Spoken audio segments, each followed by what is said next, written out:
आज आम्ही 2 वेगवेगळ्या मिसळ ऑर्डर केलेल्या. एक होती काटाकीरची मिसळ आणि एक होती झेंडे मिसळ.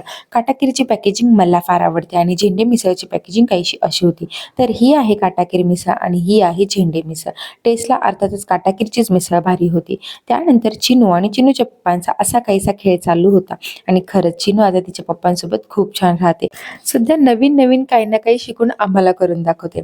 हे गोदरेजचं रूम फ्रेशनर आहे जे आम्ही सेंट्रोमधून घेतलेलं आणि आम्ही यासोबत आहे ना पिंक रिफिल घेतलेली पहिले, ज्याचा फ्रेग्रन्स मला थोडाफार आवडायचा. पण आता आम्ही लेव्हेंडर घेतला आणि मला याचा फ्रेग्रन्स खरंच खूप आवडतोय. यावेळी इतका पाऊस पडलाय की आमच्या कबर्डमध्ये फार मॉइश्चर वाटत होतं, म्हणून आम्ही कपाट नॅपकिनने पुसलं आणि असं ब्लो ड्रायरने त्याला गरम वाफ दिली. आणि आता आम्ही कपड्यांखाली पेपर न टाकता अशी मॅट टाकायला सुरुवात केली, ज्याने पेपर बग्स होणार नाही. सगळं बऱ्यापैकी सेट केलं. हे सर्व करून आम्ही रात्रीपर्यंत थकून जाऊ, पण चिनू काही आमची थकत नाही. तिची एनर्जी नेहमी रात्री जास्त हाय असते. असो, असा काहीसा होता आमचा दिवस. भेटूया पुढच्या व्लॉगमध्ये. तोपर्यंत बाय बाय.